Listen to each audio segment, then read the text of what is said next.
మనుషుల ప్రేమ ఒకలాగుంటుంది. డబ్బున్నప్పుడు ఒకలాగా, డబ్బు లేనప్పుడు ఒకలాగా మారిపోతూ ఉంటుంది. గమనించండి. బంధువులైనా, స్నేహితులైనా ఎవరైనా సరే డబ్బు దగ్గర వాళ్ళ వ్యత్యాసం బయటకొస్తది. కానీ యేసుప్రభు చెప్తున్న మాట, ఉన్నా లేకపోయినా ప్రాణం కంటే ఎక్కువగా నేను మిమ్మల్ని ప్రేమించాను. నా బిడ్డలుగా, నా సర్వస్వాన్ని రక్తాన్ని మీకోసం అప్పగించాను కాబట్టి నాకిష్టమైన బిడ్డలుగా ముందుకు సాగండి. అప్పుడు నేను మిమ్మల్ని ఉన్నతమైన ఆశీర్వాదంతో నింపుతా. మనుషుల ప్రేమ అశాశ్వతమైంది.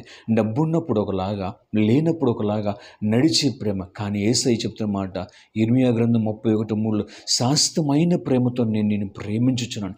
ఎవరు విడిచిపెట్టినా కానీ నా ప్రేమ శాశ్వతమైంది. నా అరచేతుల్లో మిమ్మల్ని చిక్కుకుని ఉన్న మనుషుల అశాశ్వతమైన ప్రేమ కంటే యేసయ్య ప్రాణమిచ్చిన యేసయ్య ప్రేమ చాలా గొప్పది. ఆలోచన చేయండి. విశ్వాసంతో ముందుకు సాగండి. దేవుడు మిమ్మల్ని